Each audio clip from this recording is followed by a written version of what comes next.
बच्चों, आपके स्क्रीन पर आपका बुक नज़र आ रहा है जो 10 और 9 का है, जिससे बार बार मैं बता चुकी हूँ। आज हम लोग हिंदी व्याकरण का लेसन 2 का क्रैश कोर्स एक बार पहले भी पढ़ चुके हैं। दोबारा फिर से मैं उसमें कुछ महत्वपूर्ण चीज़ें दे रही हूँ। आप लोगों को बार बार पाठ को लेकर के कन्फ्यूज़न होता है। मैंने आपको बार बार स्पष्ट किया है कि आपके कुछ सीमित ही सिलेबस हैं, इसके अंतर्गत आपको पढ़ना है। बहुत बड़ा सिलेबस आपका हिंदी व्याकरण का नहीं है, इसलिए मैंने कुछ पार्ट्स को बुक के आधार पर अलग अलग बांट दिया है।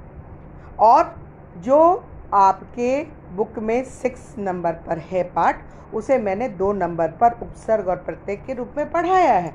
आपको विषय वस्तु से मतलब होना चाहिए और जो आपके सिलेबस का मेन कोर्स है उससे मतलब होना चाहिए। पाठ को हम अपने उपयोगिता के अनुसार बांटते हैं। आशा है आपको इस बार ये स्पष्ट हो गया होगा। और बार बार इस कन्फ्यूज़न को लेकर के कमेंट बॉक्स में कमेंट लिखने से पहले ध्यानपूर्वक वीडियो को देखना है। जहाँ नहीं समझ में आ रहा है वहाँ पॉज करना है, रोकना है, उसके बाद स्क्रीन को बड़ा करना है, उन शब्दों को ध्यानपूर्वक देखना है और तब लिखना है। आप 9th और 10th के स्टूडेंट हैं, बच्चे नहीं हैं कि आपको बार बार कंप्लेन करने की ज़रूरत पड़ती है।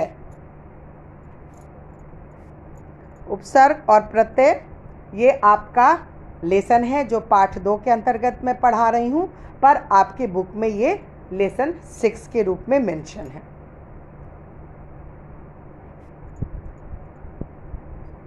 क्लास 9 हिंदी व्याकरण पाठ 2 उपसर्ग तथा प्रत्यय, और इसीलिए मैंने मेंशन कर दिया है कि पार्ट 6 इन बुक है, क्रैश कोर्स मैं बता रही हूँ।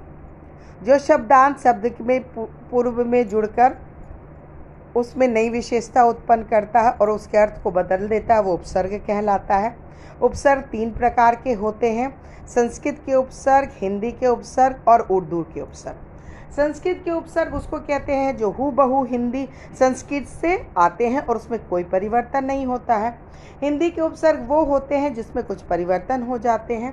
और बच्चों, आप जानते हो कि भारतवर्ष में बहुत सारी भाषाओं का चलन है, उसमें ही उर्दू फारसी आते हैं। इसके अंतर्गत उर्दू के उपसर्ग भी हम लोगों को पढ़ने को मिलता है। मैंने आपको संस्कृत तथा उपसर्ग तत्सम भाषा को समझाने का प्रयत्न किया है। मैंने उपसर्ग लिखा है, उसका अर्थ लिखा है और उससे कुछ शब्द भी आपको बनाकर दिए हैं।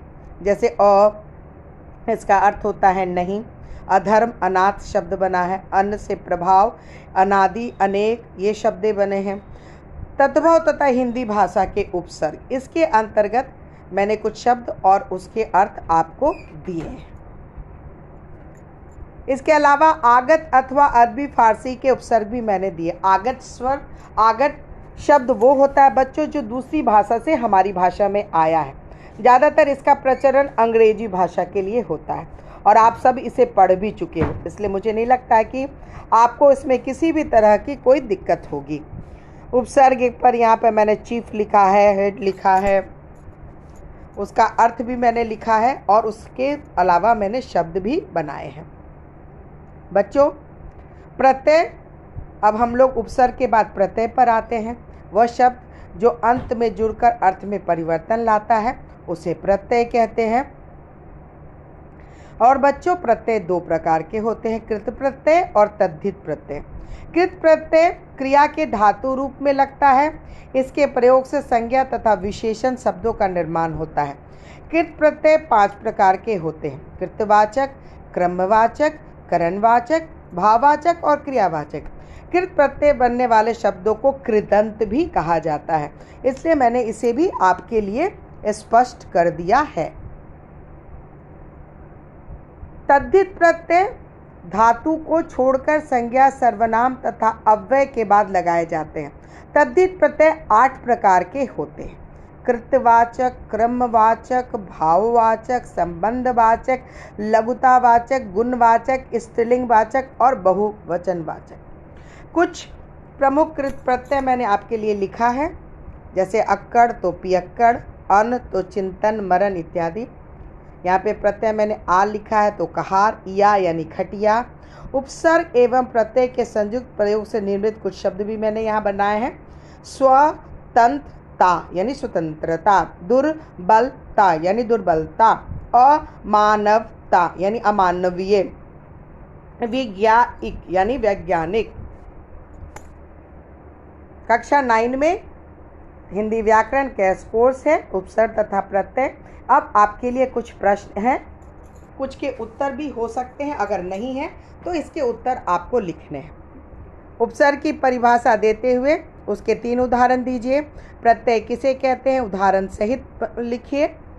नीचे दिए हुए प्रत्येक उपसर्ग से 2-2 शब्द बनाइए। अत, अब, दूर, प्रति, अभि, पुनर्, स्व, चिर इत्यादि।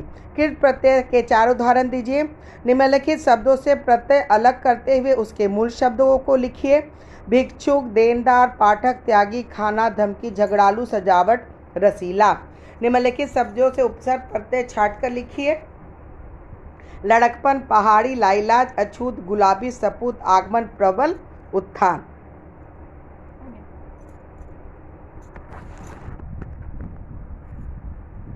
जल्दी से